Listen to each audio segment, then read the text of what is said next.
There are racing cars, and there are racing cars, and this is one like you've never seen before. The Nissan Delta Wing is a radical new car that could change the face of motor racing forever. The car will reach a top speed of 300 kilometres an hour, yet that comes from just a 1.6 litre engine. This is a very significant step for the industry. Basically, we're going to be competing at the same speed as the Premier status cars, but we're going to be doing it on half the fuel. And we've done that by halving the weight and halving the aerodynamic drag, whilst also being able to therefore halve the power.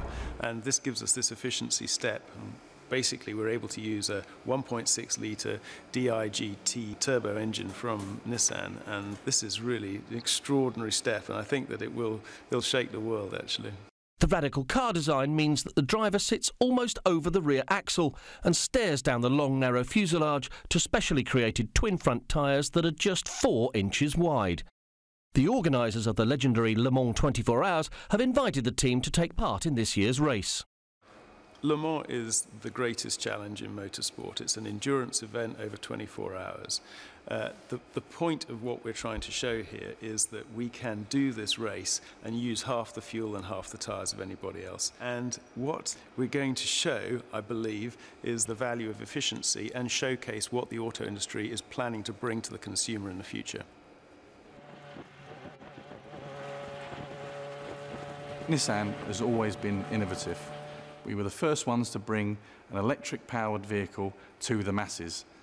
This thing is even bolder. We're going to Le Mans and we're going to use half the fuel of our competitors. But it's not just motorsport that the car could shake up. Nissan is a founding partner of the project and is looking to use the Delta Wing to research and develop future technologies that can be filtered down into Nissan's road cars. I can't wait to drive this car at Le Mans. The Nissan Delta Wing is definitely capturing people's imagination. I think the thing that really got me was I went for dinner with my friends the day after I'd driven it, and I showed them some pictures, and all the guys are like, wow, that's really nice. And I showed it to my friend's 8-year-old son, and he was just blown away by it. He's like, wow, what was that? And he just wants to see it in the flesh. And that for me is fantastic for the future of our sport, that people can engage with something like that. Kids love it, and yeah, just can't wait to get it out there and show it off to the crowds in France.